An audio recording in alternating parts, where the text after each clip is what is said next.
Hello and welcome back to a new video. As you can see, this is again a little bit different than what I normally do. This is the second type of video that I've done this way. The first one was how to take pictures creatively in your living room, still in my living room. Today is a dark, dreary, rainy day and I've got some lights. I've never actually taken pictures with these lights, but I've had them for a while. A great mentor of mine gifted them to me. I figured on such a dark day, I might as well go ahead and try and take some pictures creatively with some lights. Don't really have too many ideas, but we'll see what I come up with. The first thing I was trying to do was seeing if I could cast a bunch of shadows through the chair with this light. Not necessarily like a full-on spotlight. It might be able to do something cool. I'm shooting on the GH5 with the TT Artisans f0.95. I don't usually shoot with this camera. I usually use my Olympus, but because it's so dark, this camera does perform better in the darkness. I think the video over there, thankfully for you guys, but you know, it's showing that it's a little bit brighter in here than it actually is. I'm not really getting as many shadows as I thought I might. So I might have to abandon this idea and go with something else. Play, Bootsy, play. But I think the lighting on here is actually kind of nice. All right, silly girl, I'm gonna have to move this. What I'm really hoping to get are some like interesting shadows. I'm getting some shadows on my skiffle board. See what I can do with that. And of this candle, I guess. Yeah, that candle actually looks nice. And it is more of a, I don't know, commercial feeling look to the board rather than just like kind of flat light over it. The last video I did like this, I used lights from the blind. It was kind of golden hour at that point. This is just another way of practicing my photography here at home. That probably shows that it's a little bit brighter outside now. It was raining all night and I had this idea and now it's not fully what I expected, but I think I'll still get something interesting out of this. So I can accentuate some of these shadows on the blinds. I love a good blinds picture with the light kind of going on it. It's not super interesting, but it's different than what I normally get, which is kind of the idea here. If I go that direction, then I'm creating a shadow. If I go this direction, I'm not really seeing the shadow. If I sit down here, kind of go like this, I can try and avoid seeing my shadow.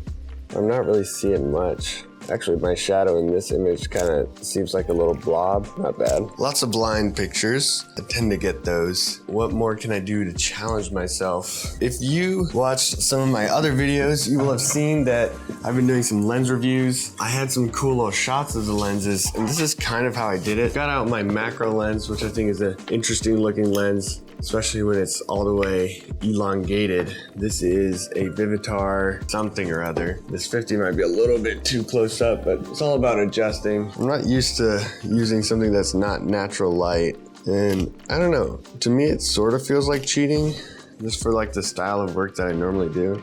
At this angle, I'm getting like a little bit of a lens flare, which is cool.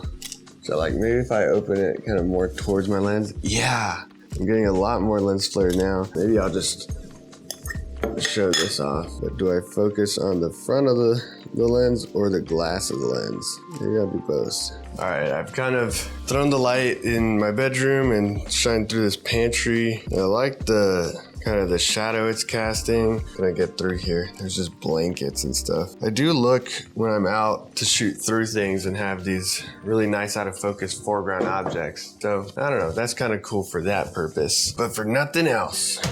Another thing that I've been wanting to do is try and take like product shots. All I have like that is interesting for that is like jerseys. All right, now how can I light this to make it more interesting? I like that the string is like hanging over it. It's one of my favorite jerseys. You know what? I'm gonna try and come all the way back and use the light as a foreground object, which is kind of cool, but you can clearly tell that I've hung this on a ceiling fan. It's a little less cool.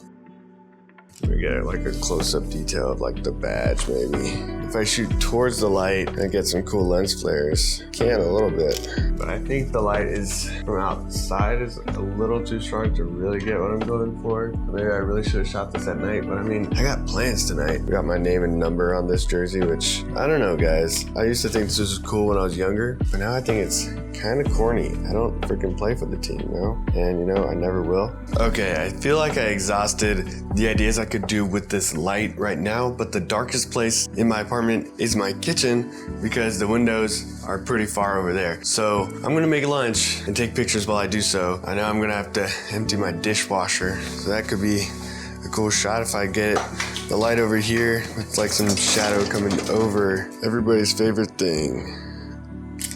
Dishes. Use the lines of, the dishwasher to try and get something interesting. You need like some sort of subject, like a spatula or whatever you call these. Did I run this or not? Yep. Turns out I didn't run the dishwasher, and that's fine. I don't really need to. Fill in a pot with water. I see with this, I'm actually kind of cooking in the dark too, so in the meantime, see what this lighting looks like for my pots and pans. Kind of dramatic, more contrasty, which is what I like to go for. And I can see the burners here starting to get a little pink red. Maybe wondering what the point of this all is. I don't know, I'm having fun. Browning some garlic, trying to get those bubbles in there. What else can I get with this shot? Maybe if I try to make it more spotty on the pot.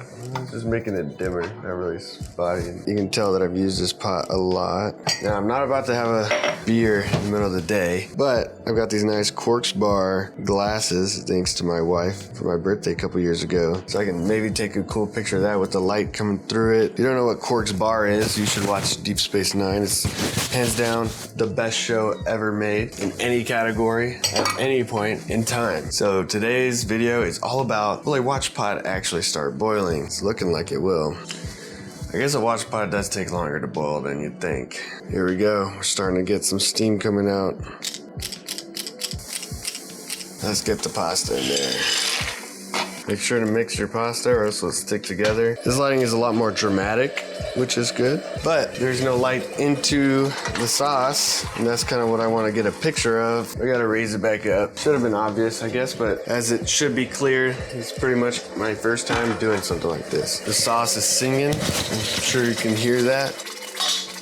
Usually don't let it make this much of a mess. My wife is gonna be upset. I have to do it for the shot, I'm sorry. Because this guy is exploding. All the steam coming out. I'm actually liking the shots that I'm getting of the pot here. Kind of the messy, dirty grittiness of it, which is, not fun to clean up, but part of life. Part of good cooking is a lot of cleaning. That's what the great philosophers say. Try something a little more wacky maybe with the spoon. Real hot spot on the edge of the spoon, but I'm gonna be focused on the other end of it. Pretty cool. The last video I did like this ended up being how to take pictures of your cat. This is how to take pictures of your cooking. I'm just looking for foreground objects and things that I can make look more dramatic with the light. Shooting out through a glass at a little knife block. All the pictures that I've taken here for this video are gonna be published already on my channel as photo album 145. Yeah, I've done 145 of these videos.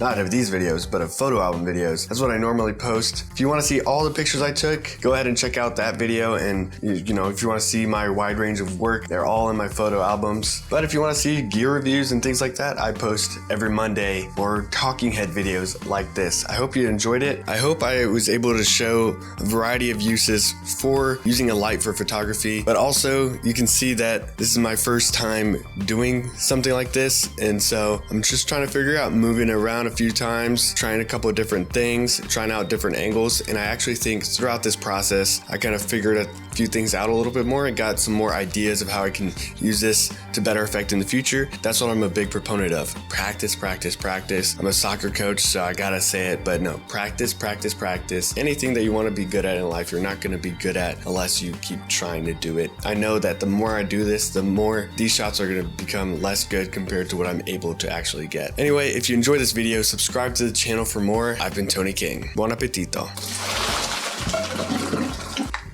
Bonus shot of the finished product.